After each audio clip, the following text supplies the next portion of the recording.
What if I lost everything?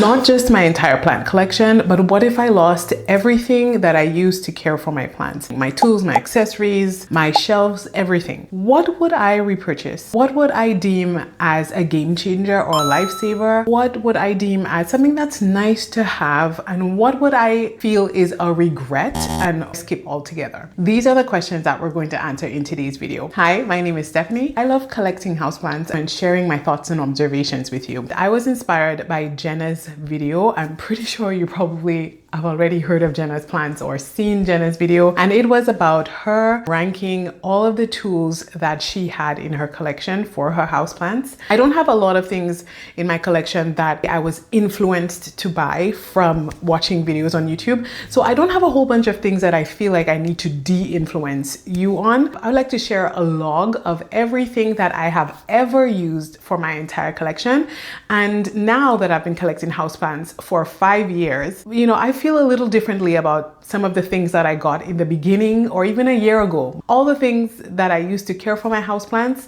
and would I repurchase it if I had to? I have categorized every single item that I have right now and that I've ever used for all of my houseplants in a bunch of different categories just to make things a little bit easier. So I have it here on my phone, so I'm just gonna list them out to you. The pots, substrates, watering, things that I used to water the plants, fertilizers, accessories, things that I used to style, grow lights, and last but not least, pest treatments. And I'm going to talk about whether I think that item is a lifesaver, like a must-have, a game changer, I'm definitely buying that again, or if it's nice to have. You don't need to run out and get it. I wouldn't run out and get it right away, but it's convenient. And things that I would skip, that I wouldn't repurchase, some of them I actually regret. I think it was a waste of money. You'll be surprised at what some of these items are. I actually already have an Amazon storefront with the majority of these items, if they can be found on Amazon, linked down below. I will also try to link items that aren't on Amazon so you could easily access it. Just so you know, my Amazon links are affiliate links, so I do get a little bit of a kickback whenever you make a purchase using my link, but it doesn't cost you anything extra for doing that. The first category we're going to talk about is pots. I am a big lover of self-watering pots. I love them so much that I have an entire dedicated video all about self-watering pots. Right off the bat, self-watering pots are a lifesaver. I absolutely love them. Without them, I would not be able to have as many houseplants as I do, and I would not be able to grow as many different kinds of houseplants that I do. Since everything needs water at a different pace, it'll be so much harder to match each plant when it needs water and get to it every single time. So with self-watering pots, I'm able to let the plant wake up what it needs when it needs it. Again, I have an entire video about where I buy my pots, how I choose which pots to use, which ones I like or don't like. It's all in that self-watering pot video. It's a long video, but it's a pretty thorough one. It has all of my thoughts when it comes to self-watering pots. Next, it's terracotta pots or clay pots. I have had my share of terracotta pots. I think I couldn't find a terracotta pot. Like, they're probably all outside right now. I don't have any inside of my home, and that tells you how I feel about them. Yeah, I would skip terracotta pots entirely. I will go as far as saying that I regret buying terracotta pot. I'll just give you the nutshell of it. They dry out plants way too quickly. They start to get that residue on the outside of it. I just find that very unsightly. They're not for me. I'm not even a big fan of the terracotta clay look. I don't even like the color of it. So I think I bought it just because a lot of people were like, terracotta pots are so amazing, especially for Hoya, but we all know how I feel about terracotta pots in Hoya. Let's not go down that road. Let's not talk about it. I've already gone into in depth about that. I will link the appropriate videos where I talk about why I don't use terracotta, especially for Hoya. So the next kind of pot that I have that I use quite a bit is clear plastic pots. So I'll insert B-roll for a lot of the items that I don't have with me right now. Clear plastic pots, I think, are fantastic. I think they are lifesavers, and that is something I wish I got into when I first started collecting houseplants. Clear plastic pots help you to be able to see what's happening in the roots. It helps you to see if the soil is still wet or the medium, whatever you're using, if it's still wet. when you need to water. I feel like I learn so much about my plant and the way it uses water by being able to see the roots. I know that it's not everyone's favorite, it's not everyone's cup of tea. A lot of people like to have like a decorative looking setup where they have different color pots or like a harmonious look, and being able to see the substrate isn't preferred by a lot of people. But I'm all about growing plants for pleasure, but I'm all about learning. I just love learning about my houseplants for my own joy and for sharing with you. So being able to see the root system to me is essential in me being able to determine how that plant is doing, the health of the plant, and figuring out what the plant needs. Another bunch of pots that I use are glass, no drainage pots from the thrift store. Like for example, right behind me here, I will again insert B-roll. I grew a lot of my Alocasia, what else? And some of my Anthurium in no drainage clear glass vessels that I bought from the thrift store. So you could call them vases or vases, whatever you want to call them.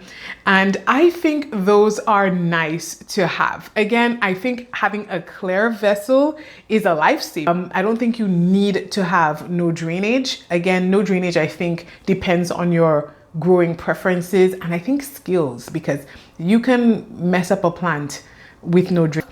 And honestly, if I was restarting my collection and I needed pots, I would definitely be heading to the thrift store to get us a couple of these glass no drainage vessels. But again, I still think that they are nice to I think the price point determines whether they're a lifesaver or not exactly the function of the vessel itself, if that makes any sense. And then cup that I love to hang on to those little plastic cups, the McDonald's cups, the Starbucks cups, those clear cups that our drinks come in. I know we can recycle them, but I like to actually recycle and reuse them myself by putting my plants in them, and those are lifesavers. I have almost every single room of my home where I keep plants has a plant in a cup. Probably not in my bedroom and bathroom. I have this especially for plants that are juvenile. Obviously they're babies, but I want to be able to see the roots, and I don't want to put it in a self-watering pot. I don't want to go through the trouble of getting a self-watering pot. I want something a little bit bigger than a regular pot, but I don't want it to be too big, but I don't want it to be, you know, too small like a self-watering pot. So I just feel like those clear cups, they're just lifesavers. I love them.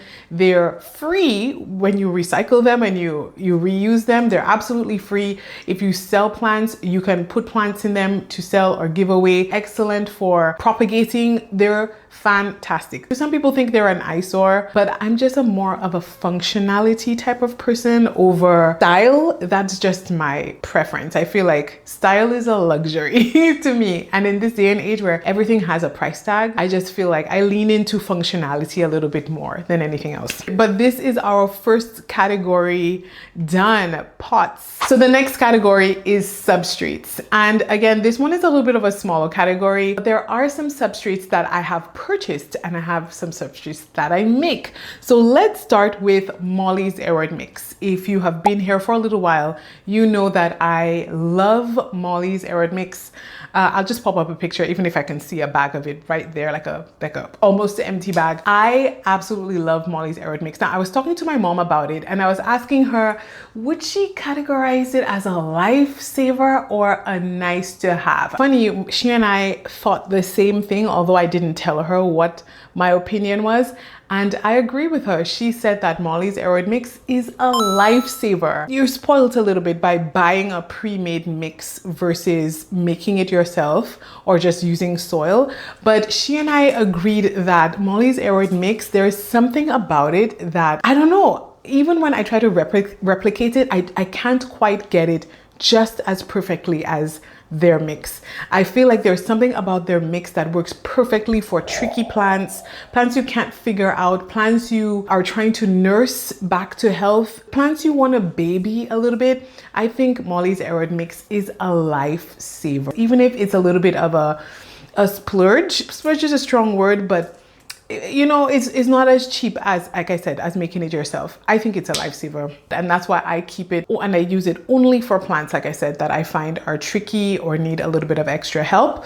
But typically once I figure out the plant, or once the plant is established and a nice mature version, I typically switch it into my DIY mix after. Another substrate that I've bought is Lechuza Pond. So you can make your own pond, but there was a time when Lechuza Pond went viral, when it was everywhere, and I bought one bag of it, I think maybe a year ago or 2 years ago. I think I still have little bits of, you know, what was from that bag hanging around.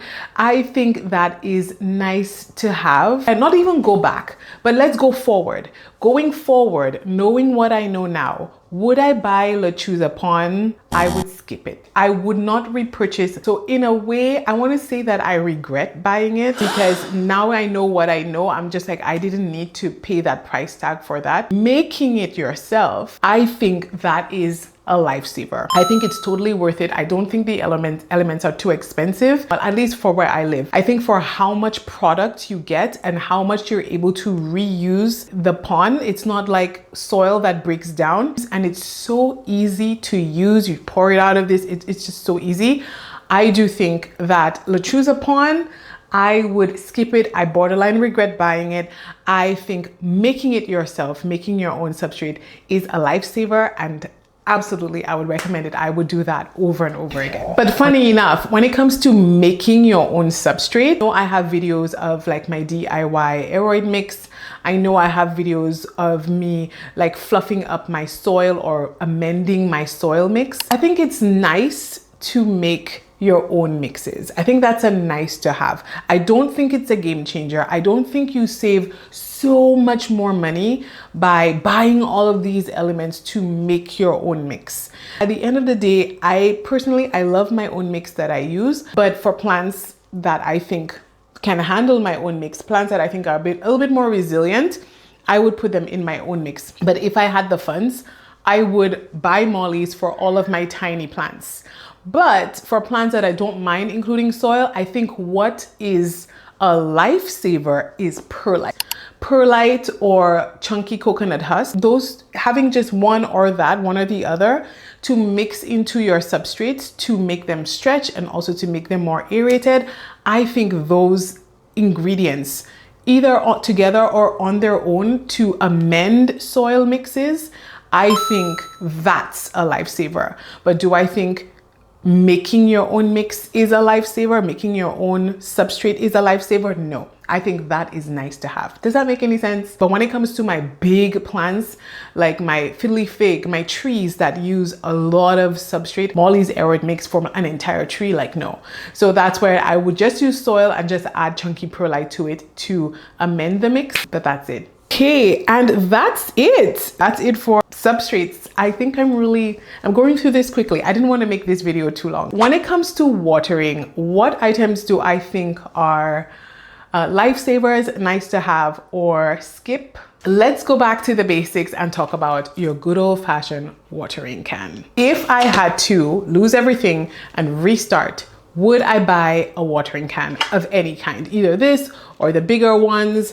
Would I repurchase it? Hard no. I would not buy any more of these watering cans, whether it's from the dollar store, whether it's one of these nice fancy looking metal ones. Granted, I've never purchased one of these fancy looking metal ones. The nice fancy spout, and when you pour out, it looks all fancy and pretty. Would I buy any watering can that looks like this? Anything like hard no. And do I regret buying them? Regret is a strong word. No, because at some point I needed them. But again, if I had to restart, which is what this video is about, I would not buy these watering cans anymore. I would never buy them.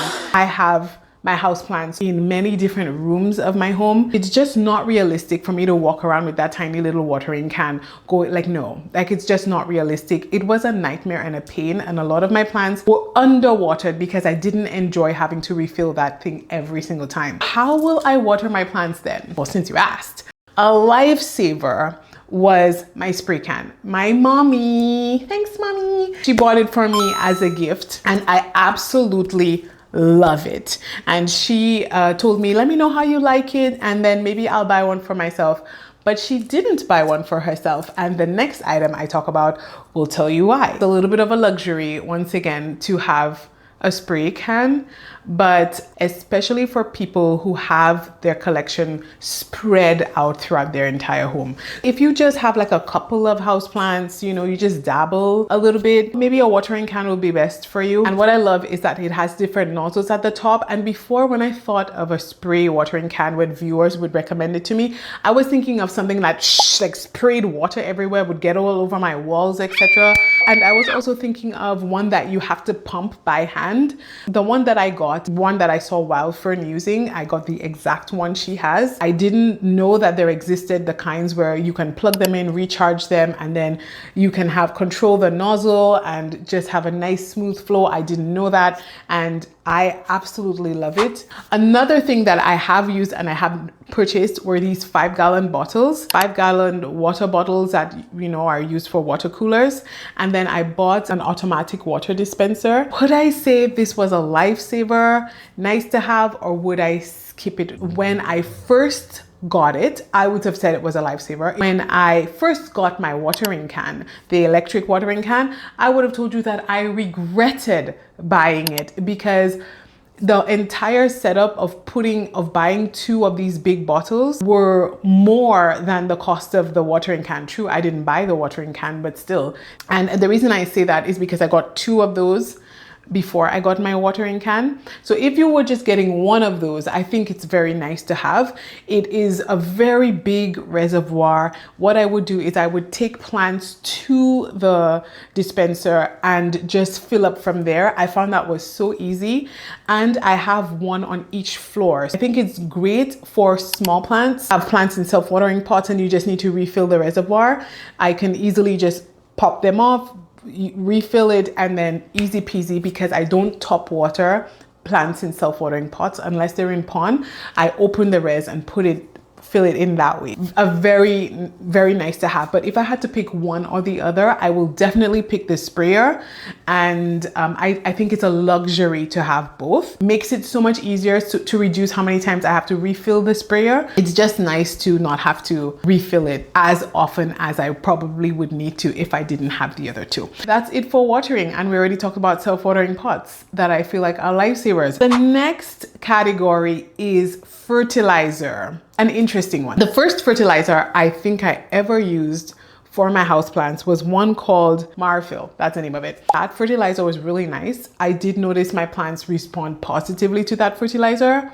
Would I say it was a lifesaver? I wouldn't say so. And I think because of the price tag, it wasn't exactly cost effective. And the more houseplants I got, obviously you go through your fertilizer so much faster. So I would not buy that again. I would skip it. I don't regret purchasing it because I needed something. The next fertilizer I think I used after that was the Miracle Grow fertilizer. The Miracle Grow fertilizer is a lifesaver because of its effectiveness and also because of the price point. I find it's a great price and it works really well for my houseplants. Super easy to use. The only thing is I feel like my Anthurium don't love it, and I'm not quite sure if I'm using too much of it. So the same dose that I use for my Hoya doesn't work for my Anthurium, which I find weird because I thought Anthurium would be very heavy feeders. Overall, I think it's a lifesaver. I do think it's worth it and I love it. I will continue to be repurchasing it. Another fertilizer that I played around with was Root Farm. When I got into that fertilizer, it was sort of on its way out. So right now, Depot is sort of phasing that out. So it's actually really hard to find. I don't know if I saw a gigantic improvement on my houseplants when using it. I think I wanted to try it because based on the label, it seems like it's good nutrition for plants that bloom, and I wanted to have it to help my Hoya bloom. Like my Hoya is blooming now when I don't use that fertilizer. I haven't been using it. So I don't think the use of that fertilizer is linked at all to my Hoya blooming. What I find makes my Hoya bloom is care and light. But I have an entire video about how I get my Hoya to bloom. Check that out if you are interested in how I get my Hoya to bloom. Next, let's go into grow lights. It's still optional, especially depending on where you live. If you don't have a lot of light in your space, then grow lights are a lifesaver. So grow lights on a whole, I find are lifesavers, but not all grow lights are lifesavers. Start with the first grow lights I ever got that made me never want to buy grow lights again. And that's those colorful grow lights, the purple ones, the ones that have different colors, the purple, the pink, the orange. Oh my goodness. I don't know what I was thinking. I nearly almost lost my Ficus tineki because of that. That did nothing and it was so ugly. I regretted buying that so much. I don't know what kind of plants that's meant to benefit, but it did not benefit, especially my light loving plants. Oh my goodness, that was a hard no, and it's so unsightly. Regret, skip it, don't do it. Now that we have that one out of the way, let's talk about the next bunch of grow lights that I got. After that, I got some Barina grow lights because at the time everyone was talking about Barina. Barina was so popular. I got the Barina T5s, the LED shop lights. I got them because they were inexpensive, and at the time when I first got them, they were lifesavers. And I guess now you can still say they're lifesavers. I guess you could say that. I do find some other grow lights work better. Now that I've been caring for my plants for a while, I watch my plants so closely. I even try to see the difference in behavior depending on grow light. And so right now, where I sit today, I would say that that specific one, the Barina T5 shop lights, I would skip them because some of my plants grow well under them, but I've noticed that not all my plants grow well under them. My plants will stay alive, but they will not thrive. Not all my plants thrive under those lights. I'm still on a budget now, but if I had to repurchase, I wouldn't repurchase them. But the next set of grow lights I got were the Barina standing grow lights. So, you know, very popular. The Barina, you know, it has the 3 legs. I think some of them even have the rounded bottom. I'll pop up a picture. So those lights, back then and now, I believe these standing lights are lifesavers. I absolutely love those grow lights. My plants seem to love them. The intensity, and I don't know if I want to say temperature, but the color itself affects the way the plants grow, which is why I don't really like the T5s anymore. But those Barina standing lights, they're just perfect. My Hoya love them. All my plants love them and respond beautifully to them. And what I love about the standing lights is that you could very easily move them wherever you want, whether it is around your space or just tilting them differently depending on, I don't know, anything. You could just tilt them and move them so easily. The only thing I don't like is the one with the 3 legs. They tip over so easily, and so many times I thought I was gonna break it or they were gonna break me when it just makes this loud crash on the floor, but it's never broken or cracked or anything. I wish the base was a bit more sturdy and I wish it was a little taller, but I think they're lifesavers and I would repurchase them. So I've tried a few Sansi lights, and Sansi has sent me lights as well. They sent me 1 set of lights. I have at least 3 different lights from them that I purchased myself. So the Sansi clip lights, I do like them. The arms, as unsightly as those arms are, I find that they're very convenient. I find my Hoya really love them. I would say they're lifesavers. They are lifesavers. I love and hate the gooseneck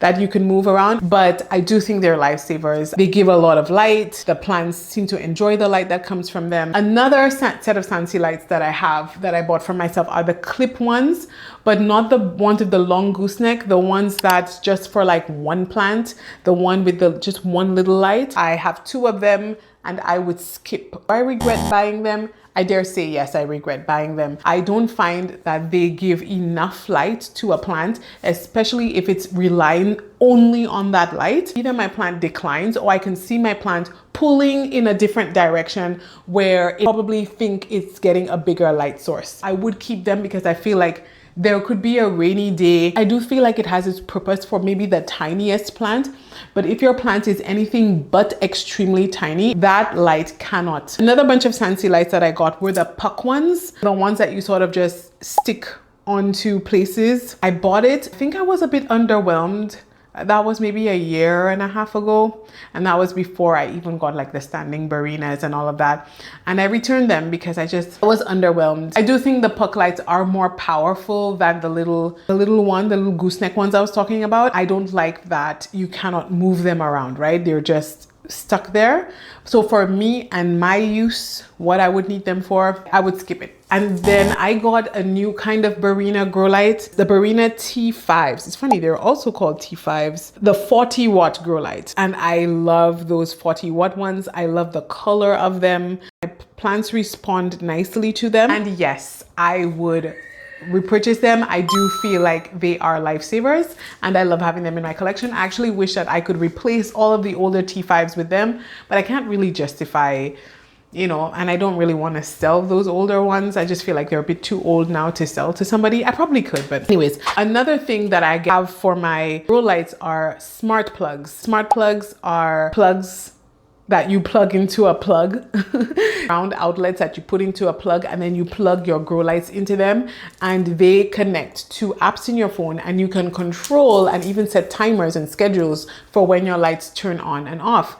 Absolutely game changers. They are lifesavers. I think that if you travel a lot, or if you're a very busy person, and if you have a lot of plants, like to manually go turning on and off every single grow light is time consuming, and many times I have forgotten to turn on grow lights. Smart plugs are a dream. Lifesavers, highly recommend them, especially when you're on vacation.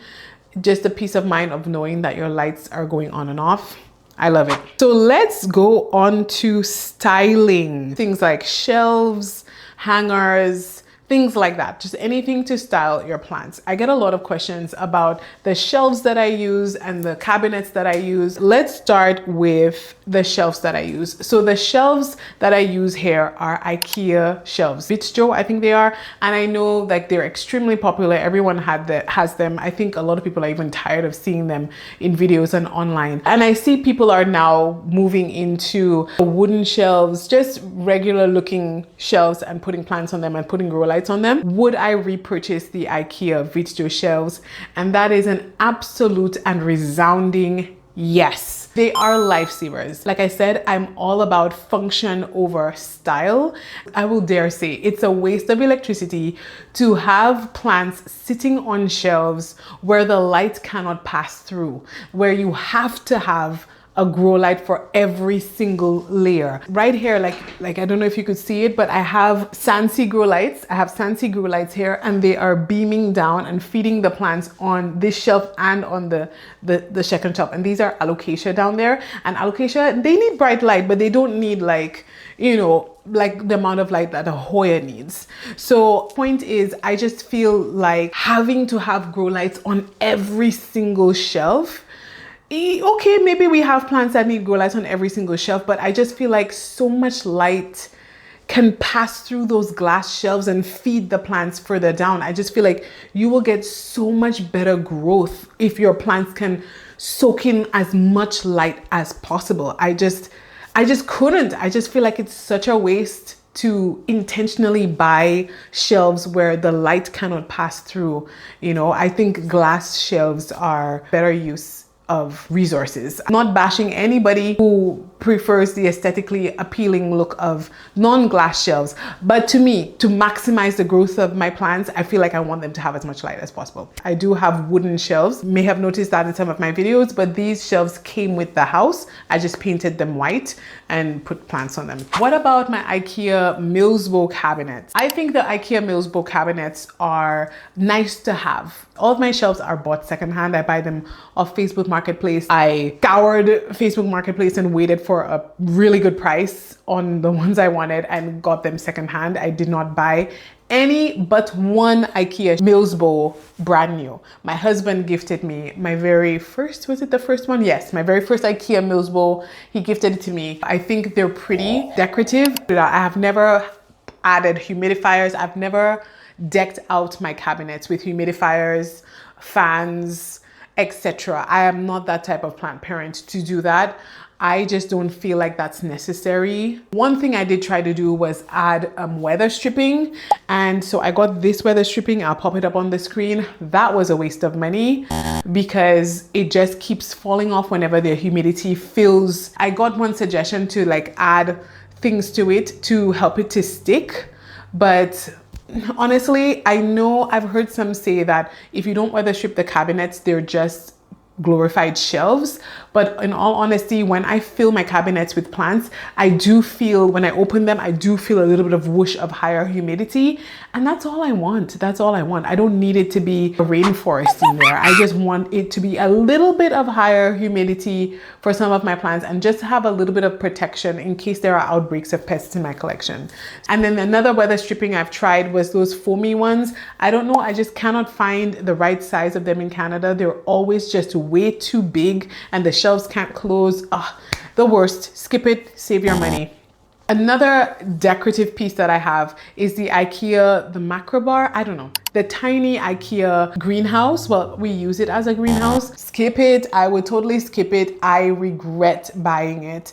It is very cute. It's absolutely adorable, but my plants outgrow it so quickly. I would skip it. That was one thing that I got out of the hype. I was influenced to get that and I regret getting it. Some other things that I have are macrame hangers. So I have bought pre-made macrame hangers in the past. I find macrame hangers are so expensive for what they are, and that's a hard pass. I would skip it. I do actually regret buying the one that I bought, but I will suggest, and what I think is a lifesaver, is to make your own. Buy the cord from Amazon, and I just do some simple patterns. I don't do anything fancy, and they hold the plants up. That's a lifesaver. Absolutely love it. I definitely will be doing that again. Another thing that I have is those standing shelves, those standing pressure rods with shelves on them, and I place my plants. And one pair secondhand and another pair my mom gifted it to me. I want to say that they are nice to have depending on your situation.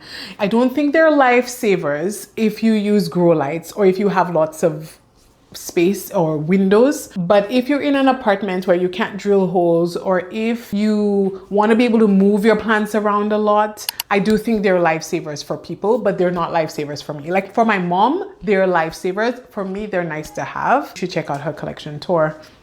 They're nice. She has a nice setup. Okay, let's talk about trellises. Trellises are a topic that's a little bit debated. Like some people say you don't need to trellis your plants. Some people say you need to trellis your plants. I'm a little bit of both. I do trellis like my Hoya, and I use DIY trellises. Now, I do think trellising your plants are lifesavers because some plants stop growing, especially Hoya, when they don't feel like they have support. Not all Hoya behave this way, but a lot of Hoya do. And so I think you do need a trellis. Are all trellises lifesavers? Absolutely not. And again, that's a completely based on preference. Like those U-shaped trellises, no, I do not like them. That's just too tiny. And then some trellises I find just look too deliberate.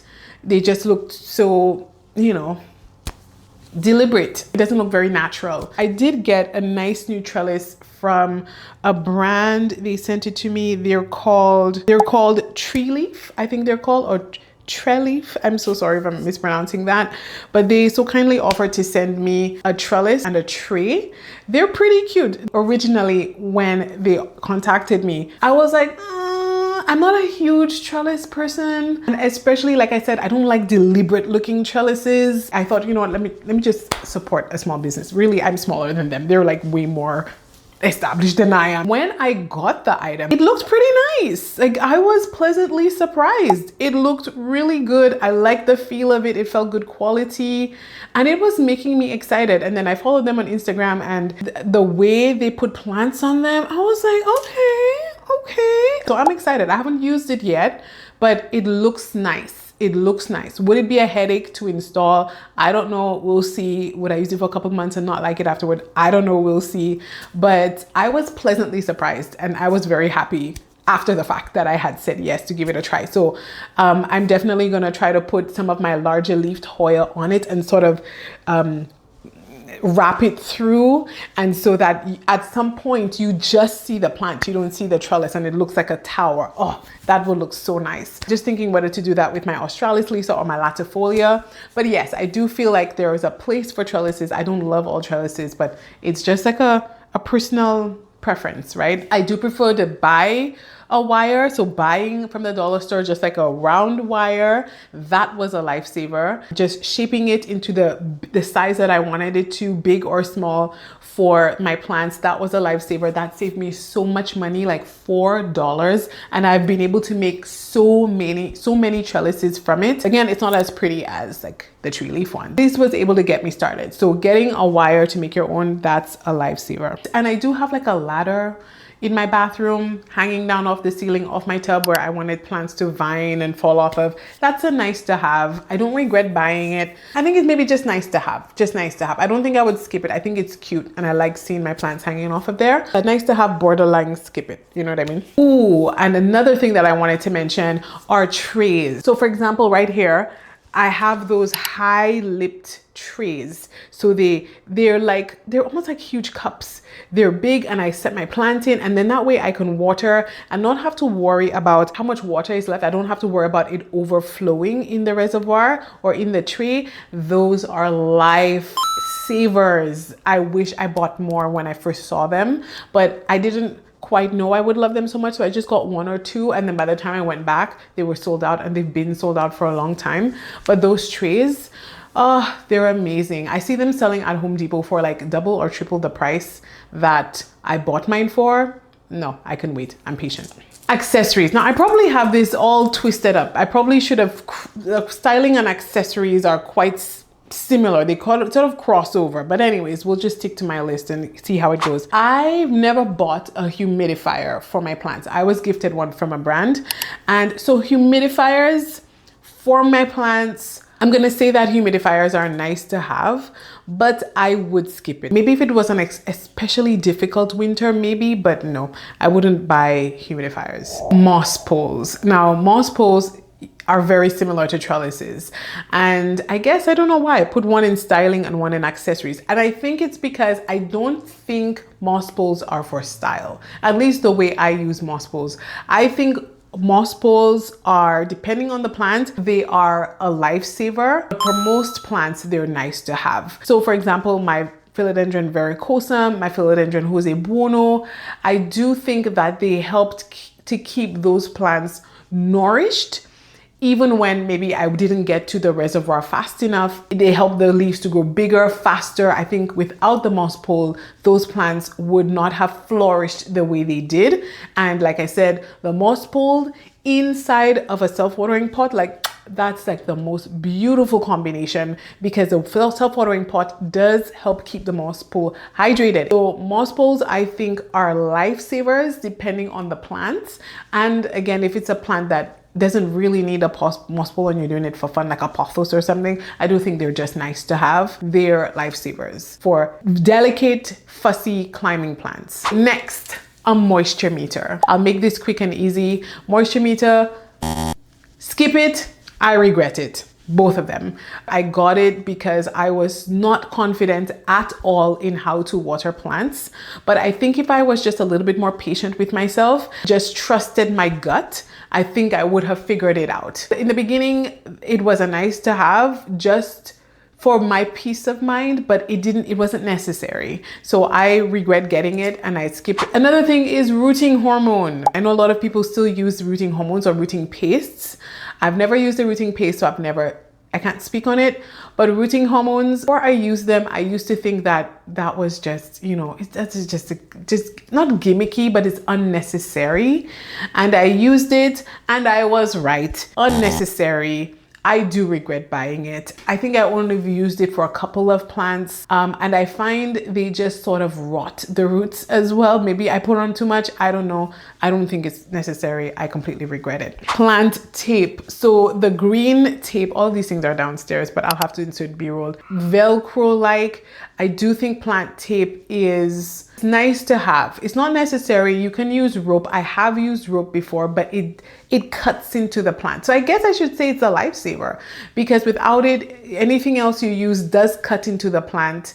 And I just love how easy it is to use, how it adheres to itself. So I do think plant tape is a good item to have at home because you never know when you're gonna need it, and I need to reuse them so often.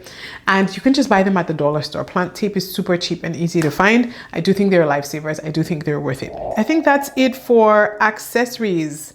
Now let's talk about pest treatment. I have tried quite a few pest treatments. Oh my goodness. Oh goodness. No, let's start again. I have tried a few pest treatments, and I said quite a few because in my opinion, to me, it feels like a lot. But when I compare it to some of the other creators I see online that have tried this and this and this and this, like definitely it's nowhere near as many as other people. But for me, like little old me, it feels like a lot. I'm not going to go into too much detail on this because I want to make a dedicated video on all the pest treatments, including like homemade pest treatments I've ever used and my thoughts on it. And trust me, my thoughts looking back will surprise you. Like I am surprised by it because you just think as you go, you just get better and better and you just find better and better items. But it's funny. Yeah. So the first pest treatment that I ever bought was insecticidal soap. That was when I was struggling with spider mites at the time. And I liked it a lot. I also used it a lot for my outdoor plants, and it worked so good for my outdoor plants. For my indoor plants, I think it worked well because I only suffered from spider mites for a short time. I think it worked well. I think it is nice to have. The next thing that I got was horticultural oil. Now, horticultural oil is something that I've used, I think, for almost a year now. And I do like it. But when I started getting thrips, I didn't feel like the horticultural oil was as effective on thrips. I feel like for flat mites, I do feel like it worked beautifully for flat mites. Horticultural oil, I want to say, is a nice to have. I do want to say it's a nice to have. And if you had asked me that a month ago, I would have told you something else, but I think it's a nice to have. The next treatment that I've ever purchased was mosquito dunks. I think that's what they're called. Those little round rings. And these are to help with fungus gnats. I think those are lifesavers. I think putting those into the water and watering the plants, they worked so well that I forgot that we had fungus gnats at one point. It wasn't until we started getting fruit flies, so not fungus gnats, like the bigger flies in summer that came in on fruits and stuff like that. I was like, oh my goodness, where are these coming from? I'm like, oh yeah, remember fungus gnats? Yes, Nala, remember fungus gnats? I totally forgot we used to have fungus gnats. So I think the mosquito dunks are great. Just be careful, don't be like me. I was super lazy and I just put it inside of my watering can and it clogged some of my dispensers. So be careful. Do like what I saw Fern did, where she put it in a little pouch and she put it in there. Do that. I was too lazy. As another item that I've used are the little yellow stickies for fungus gnats, and I think those are nice to have as well. I think they helped me to get rid of fungus gnats on certain plants, but I had to use so much of them. I had to use so much to make a dent into it. So these were nice to have. And the last item I want to talk about is something I just bought, I think 2 weeks ago, and that is SAVER's Endol. I have heard at least one creator talk about this all the time. I think it's You Don't Even Grow Hair. She talks about Endol all the time. And I actually went in to buy insecticidal soap, and then I saw Endol and I could just hear her voice saying Endol, Endol, Endol all the times I've watched her videos. And I'm just like, let me try Endol. And it was also in a closed cabinet. So I thought it must be good if it's in a closed cabinet. And I kid you not, that was a lifesaver. I couldn't get a hold on the thrips. I felt like thrips, I couldn't eradicate them. I felt like I was fighting them. I didn't feel like I was getting the upper hand. And so Endol really gave me the upper hand against thrips. That was a lifesaver. When I see thrips now, they are a shell of what they used to be. If I see one, I'm like, oh my gosh, and I touch it and it just falls off, like crumbles in my hand. You do have to reapply, but I don't have to reapply nearly as much as I had to reapply the horticultural oil. Nearly as much. Like, it is so good. Last item that I want to talk about is beneficial bugs. And if you are a Patreon or YouTube member of the tiered that get exclusive content from me, you already know what I'm about to say. So for, I think, 2.5 months, I bought 2 rounds of beneficials. I bought the ones that are for ambient conditions, and I bought the ones that are for cabinets or increased humidity. Actually do it's a timed video where I go from the beginning, from the middle to the end, where I talk about my experience all the way along. And in essence, I think beneficials are nice to have, borderline skip. If you want the details as to why, what my observations were, you can check out that video by becoming a Patreon member. And I will also be, like I said, releasing a detailed video on my experiences with pest treatments. But when it comes to beneficial bugs, namely the ones you have to buy, I would say that they were nice to have. Actually want to say skip, but the only reason that I'm saying nice to have is because if you're traveling, I do think it gives a measure of peace of mind to know that you have beneficials and that they're on your plants. But honestly, if you have a really good pest treatment like Endol, I don't even think you need beneficials. Beneficials, I would say skip. I would say skip. But if you're traveling and if you're gone for an extended period of time where a pest spray sort of fades in maybe a week, beneficials last a little bit longer, I would say they're nice to have. But overall, I would say skip beneficials. And that's it for today's video. Thank you so much for watching this video. If you made it all the way to the end, leave a yellow heart down below because yellow is my favorite color. Thank you so much for watching. I appreciate the time you take to watch and support my content, and I will see you in the next one. Bye.